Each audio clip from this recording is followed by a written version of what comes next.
July 17, 1970, New Brunswick, Canada. 5 men escaped a high-security prison in the middle of the night. Not petty thieves, lifers, men who had already accepted they'd never see freedom again.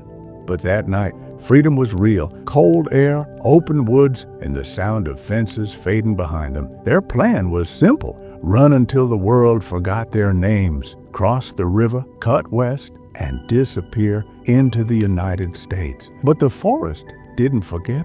It remembered them first. They ran for hours, lungs burning, boots sinking into wet ground. No one spoke much, saving breath, saving strength. The sky slowly turned gray, and the first light crawled over the trees. When the sun finally rose, it revealed something ahead. A farmhouse, old, leaning like it was tired of standing. A barn beside it looked half collapsed, like one strong wind would finish the job. To them, it looked like luck, a place to hide, rest, and steal food before the dogs caught their scent. They didn't know the farm was hiding too. They approached carefully, spreading out like trained predators. 2 men went to the front porch. 3 circled behind, covering the back door and windows. If a family lived there, the plan was brutal but practical. Tie them up, take supplies, leave no witnesses who could chase them. The house looked abandoned, though. Overgrown bushes clawed at the walls. The windows were dusty, blind, no smoke from the chimney, no sound from inside, only that smell. Old wood, wet earth, and something faintly sour, like meat left out too long. The front door creaked open after a hard knock. Nothing, no footsteps, no voice, just empty air. One of the men stepped inside and called out, "Hello." His voice echoed like the house had a hollow throat. A moment later, he waved the others in. "No one here," he said.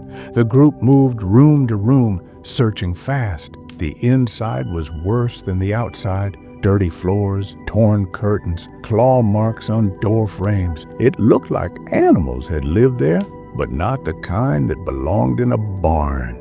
Then they found the table, already set for 5. In the kitchen, the dust was thick everywhere except one spot. A wooden table with 5 chairs pushed in neatly. On the table sat 5 plates. Each plate had a rusted spoon beside it. No food, no warmth, just the shape of a meal that never happened. One of the men laughed nervously. Someone's playing a joke. But nobody else laughed back, because the plates weren't just placed randomly. They were arranged perfectly, like someone expected them. They searched the cupboards and found only a few. Old cans, meat, beans, and something unlabeled with a swollen lid. The tap didn't work, not even a drip. One man twisted the handle harder until it squealed, but nothing came out.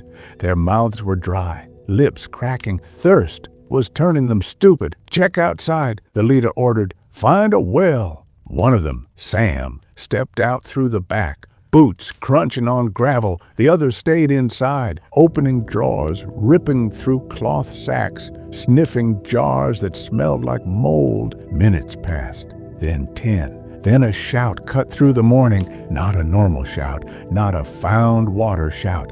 A scream that sounded like a man choking while he ran. "Get out here, now!" The 4 inside froze. Then they rushed out the back door, hands already reaching for weapons that weren't there. And as soon as they stepped into the yard, they heard Sam again. But this time, his voice wasn't coming from the yard. It was coming from under the barn. And something down there answered him, in a voice that wasn't human. "Bar, I'm in the barn. Get in here." Sam's voice cut through the yard like a knife. We ran toward the half-open doors, boots sinking into mud and weeds. The barn looked darker than it should have in daylight, like the sun refused to enter.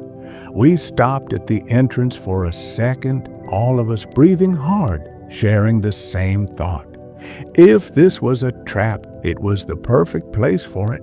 Then I stepped inside first, and the air inside felt older than the farm. My eyes adjusted slowly. Dust floated in the thin light like tiny insects. The smell was thick, hay rot, damp wood and something metallic underneath. Sam stood near the center, stiff as a statue, staring forward. His face was pale, like he'd seen a ghost and forgot how to blink. Then I noticed someone else, a man, just a few steps away from him. He wasn't hiding. He was waiting, tall, thin, and perfectly still. Like he had been standing there for years. He looked around 60, maybe older. Long silver hair hung past his shoulders, clean in a place that was filthy. His clothes were plain and faded, but not torn like a drifter's. His eyes were the strangest part, calm, sharp, and empty all at once. The rest of the boys filed in behind me and froze. No one spoke at first. Even Jack, the loudest among us, went quiet. Then Jack finally broke the silence. "Who are you, old man? You live here?" The man didn't answer. He just stared at me, not Jack, me, like I was the only one in the barn. Jack asked again, louder this time, anger rising in his voice. Still nothing, just that stare, steady, patient, almost amused. Jack hated being ignored. I could see his jaw tightening, his hands flexing like he wanted to hit something. Then the old man moved. Slowly, he turned his head toward Jack like a machine rotating. And finally, he spoke. "I live here," he said softly. "I have for a very long time." His accent wasn't Canadian. It sounded like it came from somewhere older, not British, not French, something off, like words spoken through a throat that hadn't used them in decades. Jack smirked, pretending he wasn't unsettled. "Good. Then you've got food and water." He nodded at George and Lemuel. "Grab that chair. Tie him up." They moved fast, like trained dogs obeying the alpha. They dragged a chair closer and wrapped him with rough twine they found hanging on a hook. The old man didn't fight. He didn't plead. He didn't even blink. He sat there like he was allowing it, like we were children playing at something we didn't understand. A chill ran through me. I'd seen evil before. Real evil, the kind that lives inside people and smiles at dinner tables. My father had that look the night he broke our family apart. And this man had something worse, not rage, not madness, certainty. Jack leaned close to him. "What's your story, old man?" he asked. "How do you live in a dump like this?" The old man's mouth twitched, almost a smile. Then he said, calm as prayer, "Because no one leaves once they enter." Jack laughed once, a fake laugh. Then he slapped the man across the face. The sound echoed through the barn. The old man's head turned slightly, then returned to center, and his eyes stayed on Jack, unchanged, unhurt, unimpressed. That's when Sam whispered something I barely heard. "John," his voice cracked. "I didn't find a well. I found a door under the hay." The old man didn't speak right away. He sat tied to the chair like the rope was decoration, not a restraint. His eyes stayed on Jack, cold and steady, like he was studying him. Then, finally, his voice came out smooth and controlled. "Since I'm your guest for a while," he said, "I suppose I should introduce myself properly." His tone wasn't frightened. It wasn't angry. It was tired, like someone explaining the same truth for the 100th time. And when he spoke, the barn felt smaller. "I was born far away," he continued, "across the ocean, in a place that doesn't matter anymore." He paused, as if remembering something he wished he could forget. "When I was young, something happened to me." His eyes drifted toward the dark corners of the barn, something that made dying impossible. Jack scoffed, but nobody laughed, not even Sam, because the old man didn't sound insane. He sounded honest, and honesty in a place like this felt dangerous. Then he said the one sentence that froze my blood. "I don't fear death," the old man whispered. "I beg for it." He lifted his head again, staring past us like he could see the future. "I don't care who you are," he said. "I don't care what you've done." His voice sharpened just a little. "But you must leave before nightfall." The barn went silent. Even Jack didn't have a quick insult ready. For the first time, I saw uncertainty in his eyes. Then the barn door creaked behind us and Sam walked in with food and water, and the old man lowered his head like he was ashamed we had it.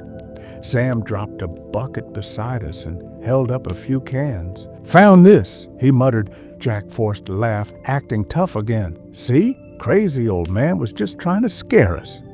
He took the water first, drinking like he owned it. The rest of the boys followed, passing cans around.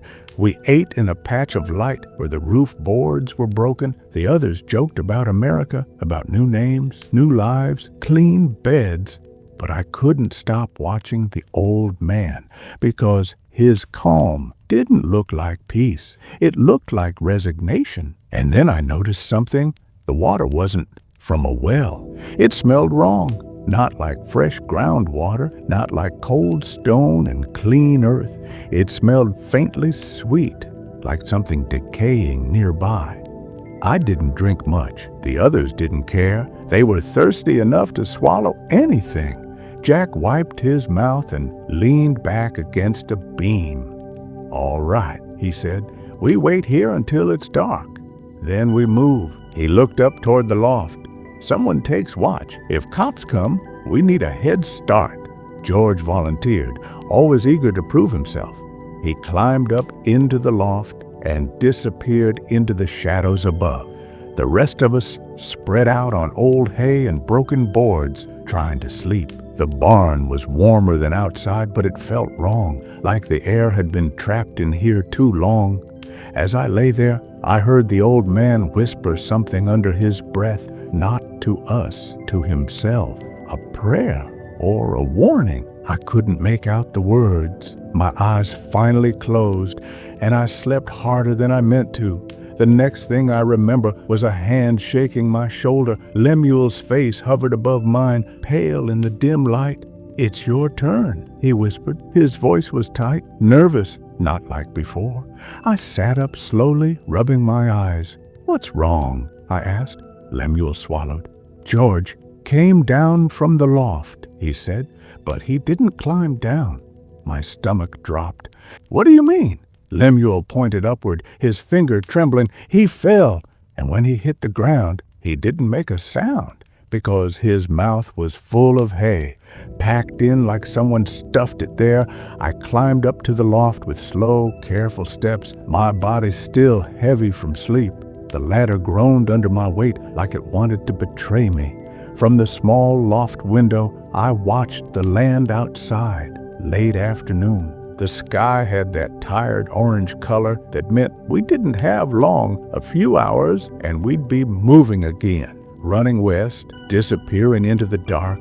But my eyes kept drifting back down to the barn floor, to the old man tied to the chair. He didn't beg, he didn't curse, he didn't even look afraid. He just stared like he already knew how this ended. That kind of calm is never normal. I sat on a barrel near the loft window trying to stay awake.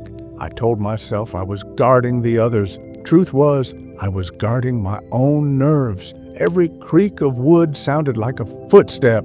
Every gust of wind sounded like whispering. At some point, my eyelids got heavy again. I blinked once, twice, and the next thing I knew, my head snapped up. I had dozed off. Panic hit me as I jumped down from the barrel. The barn was darker now, almost dusk, and the old man was gone. I rushed down the ladder, my boots slipping on dusty rungs. I expected to see him still there, waiting, staring, but the chair was empty. The rope we used wasn't untied. It was shredded, twine ripped apart like it had been chewed by an animal or torn by hands that shouldn't be strong.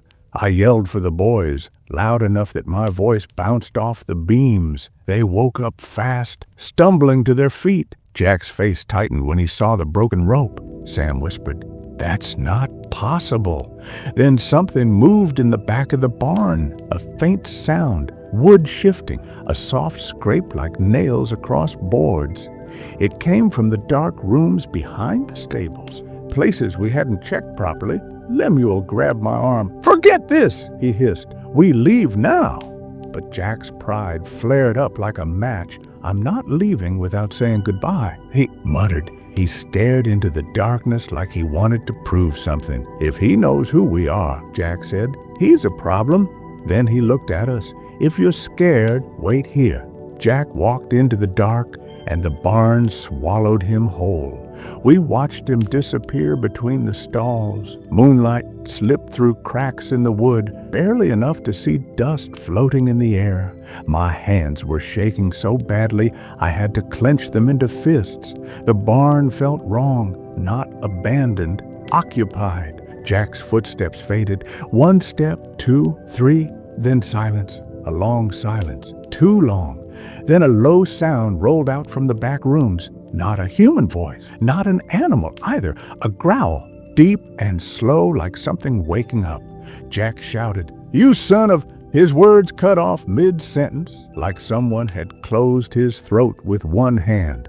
For half a second, none of us moved. Then survival took over. We sprinted for the barn doors. We hit them hard, pushing with our shoulders. The doors didn't move. We shoved again. Nothing. George screamed, "It stuck!" I fumbled along the wood, searching for a latch. My fingers found cold metal, a chain looped through the handles. A padlock snapped shut. My stomach dropped. Someone had locked us in. From the outside, Sam backed away, eyes wide. "That old man," he whispered. "He wasn't trapped with us." Lemuel slammed his fists against the door. "Open! Open!" But the only answer was the barn silence and the faint sound of something dragging across the floor behind us, like Jack was being pulled inch by inch into the dark. We pressed our hands along the barn wall, searching for any crack, any weak board. My breath was loud in my own ears. The darkness felt alive, like it was leaning toward us. Then we heard it again, a growl, low and wet, closer than before, and this time it wasn't coming from the back rooms. It was moving fast, on four legs, something sprinting across hay and broken wood. Whatever it was, it wasn't afraid of us. I barely had time to shout, "What is that?" before Sam screamed, not a scream of surprise, a scream of pain, like teeth had found him. "Help! It's got me!" He kicked and thrashed in the dark. We couldn't see what was on him, only hear it. A ripping sound followed, thick and awful. Then his scream cut off instantly, like someone tore the sound out of his throat. Silence returned so fast it felt impossible, and the barn went quiet, like it was chewing. Lemuel grabbed my sleeve. "Move!" We ran. Not toward the doors. Those were useless. Just ran anywhere that wasn't where Sam had been standing. I slammed into beams, tripped over buckets, nearly knocked myself out twice. The barn was a maze in the dark. Every corner felt like a mouth waiting to close. Finally, I reached what I thought was the back wall and stopped, gasping. No footsteps behind me, no growls, nothing. The silence felt staged, like something was waiting for me to breathe again. Then a whisper came from the shadows. "Johnny." My blood froze. "Is that you?" It sounded like Jack. Weak, strained. But Jack had screamed earlier. I heard it stop. The whisper came again, closer now. "It's me." I found a way out. "Come here." My body locked up. Every instinct screamed, "Don't!" But standing still meant dying. So I stepped forward, slow, careful, moving toward the voice like a fool walking into a trap. And then I heard Lemuel screaming from above, from the loft. A high, desperate scream that scraped the air raw. He wasn't just scared, he was being taken. I spun, but I couldn't see the ladder clearly. The scream cut off with a thud, then dragging sounds, then nothing. I forced myself forward again, toward Jack's whisper. My hands reached out into darkness, feeling for walls, for posts, for anything solid. That's when my foot hit something soft on the floor. It grunted, a human grunt. "Johnny." "It's me," Jack gasped. "Help me up." I dropped to my knees, hands searching his body. My fingers touched warm liquid, a lot of it. I lifted my hand to my nose and smelled it. Blood. Fresh blood. So much blood it made my stomach roll. Jack grabbed my wrist weakly. "Hurry," he whispered. "It's coming back." Moonlight slid through a narrow seam in the wall nearby, a thin line of silver, like a crack in reality. Jack pointed. Behind that panel, I loosened it.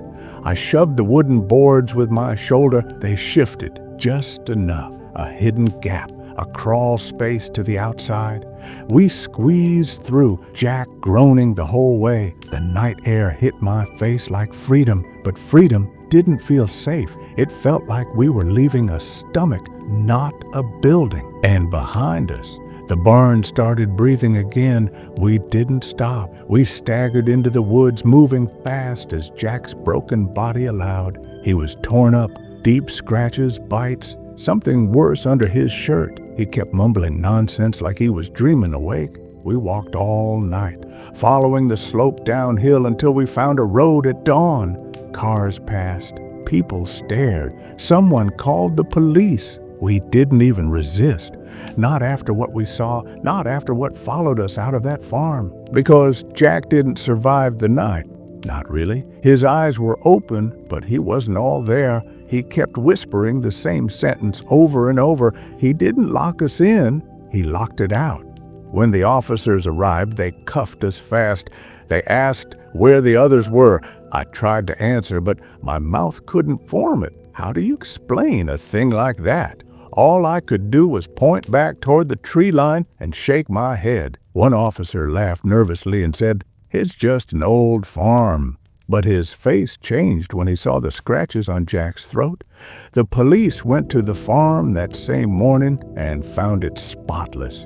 No blood trail, no bodies, no broken twine, no ripped boards. The barn doors weren't chained anymore. They were wide open, welcoming. Inside, the air smelled like an animal den. Old fur, damp straw, and something rotten beneath it. They searched the stalls, the back rooms, the loft. Nothing. No sign of Sam.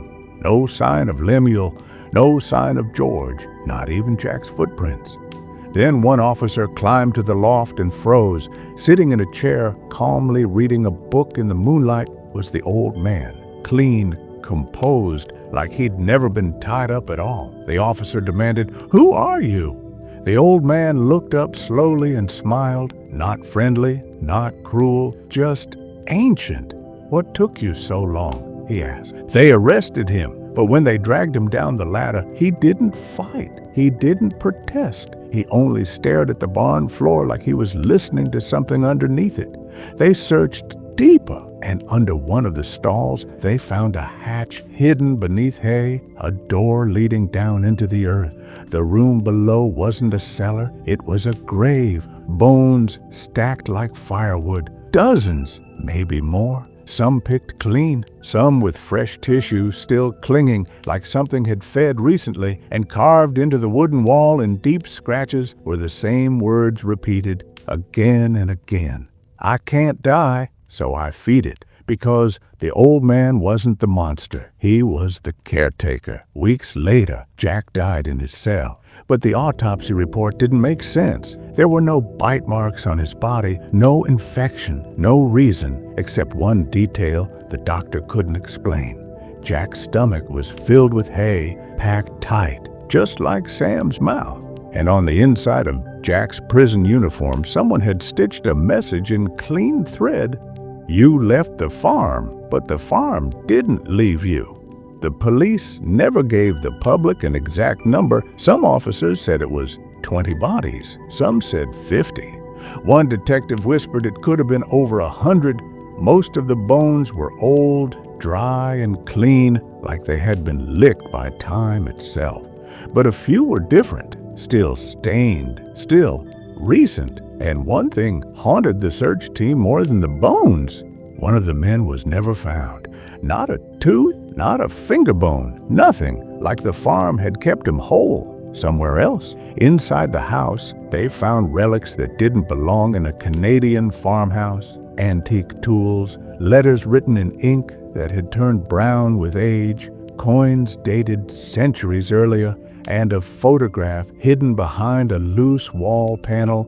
An old photo, faded, cracked, and unmistakable. A man with long silver hair stared into the camera with the same empty calm. Experts later dated it to the mid-1800s, taken in France. Same face, same eyes, same man, meaning he hadn't aged. In over 100 years, no one could explain how he arrived at that farm. No one could explain why he stayed. The land record said the property had been abandoned for decades, yet he lived there like it was his duty. The courts called him a murderer. The papers called him a monster. But in the courtroom, he didn't defend himself. He didn't plead insanity. He didn't beg for mercy. He just stood there and listened like a man hearing weather reports. When the judge asked for his name, he refused. So the world gave him one, the Old Man. And when the warden asked if it was true, he answered like a confession meant nothing. Years later, in prison, the warden sat across from him. The old man's hands were folded neatly on the table, calm as ever. The warden asked, "Did you do it? Did you kill those men on that farm?" The old man stared at him for a long moment. Then he said quietly, "I don't deny it. No apology, no regret, just a statement. Like denying it would be pointless." The warden tried again. "What were you? What are you?" The old man's lips twitched, almost amused. "I'm tired," he replied. "That's all you need to know." He was sentenced, locked away. Steel doors, concrete walls, guards watching every step. And for years, nothing happened. The old man behaved like a perfect prisoner, never violent, never loud, never afraid. He read books. He stared at walls. He slept like someone waiting for a call. Then, in the summer of 1984, he vanished. No broken bars, no forced locks, no blood, no footprints. One moment he was there. The next moment, his cell was empty. And the strangest part, the door was still locked from the outside because he didn't escape. He simply stopped being contained.